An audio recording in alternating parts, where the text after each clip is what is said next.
गावागावातली आपली आई नष्ट होणार आहे. विश्वास नाही पटत? गावागावातली आपली मराठी आई नष्ट होणार आहे. कारण माहित आहे तुम्हाला का? हे कारण आहे इंग्लिश बोलावला शिकीन तुला, इंग्लिशचा गरव आयलाय तुला, इसलीस मराठी बोलावला. दोन बुक शिकलीस बोलू लागली इंग्लिश, आवड्या मी जाशी करतेस कला. इंग्रज भारतात आले, या दोन लय बेकार गोष्टी आपल्याला दिल्या. आवरे गरमीचे दिवसांत या भारतात सूट बूट काय दिले आपल्याला घालावा. आणि दुसरं म्हणजे जबरदस्ती ते इंग्रजी इंग्लिश आपले माथान मारले त्यांनी. जवळजवळ आपले घराघरान आई आया बाबा बापाची जागा जर मॉम आणि डॅड घेत जातील तेव्हा तेव्हा खऱ्या अर्थाने आपली मराठी आई हिचा मृत्यू जवळ येत असतो. लक्षात ठेवा, मराठी आईचा मृत्यू होत असतो.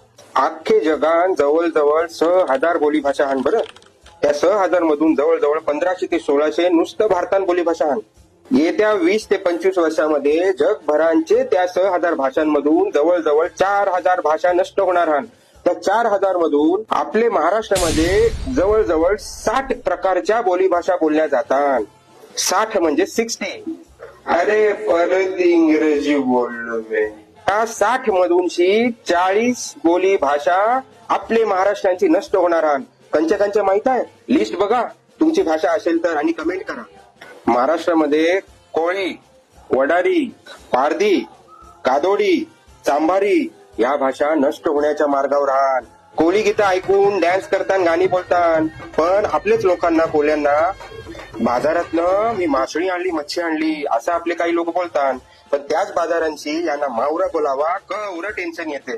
खास करून आता बघा माझे ईस्ट इंडियन मित्र सगळे ईस्ट इंडियन काही माझ्या मैत्रिणी भेटल्या, त्यांना मी विचारलं काय गो कशी आहात? उत्तर काय? I am fine, how are you? मग मी विचारलं काय गो केव्हा आलीस? अरे I came yesterday to my mom's place. याच आपल्या लोकांना विचारा निंबार म्हणजे काय? निंबार शब्द गेला. निंगूत आयलो, निंगूत म्हणजे काय? पोख पेख म्हणजे काय? पेख म्हणजे एकच पेख माहिती आहे आजकाल लोकांना. लिटिल जुरुक म्हणजे काय? हे शब्द काही हा जवळजवळ नष्ट होत चालले. आपल्या आजी असं बोलावच्या, आजच्या पिढीला मॉम थॅट बोलावं लागते. मग कशी भाषा टिकावची आपली? 21 फेब्रुवारीला दरवर्षा युनेस्को आणि UN तर्फे इंटरनॅशनल मदर लँग्वेज डे साजरा होते. त्यासाठी हा व्हिडिओ आहे. आणि आपल्या भारतात काही अनाम प्रेम सारख्या संस्था काही ग्रुप जे याला बढावा देतात. इंग्लिशचा गरव आयलाय तुला,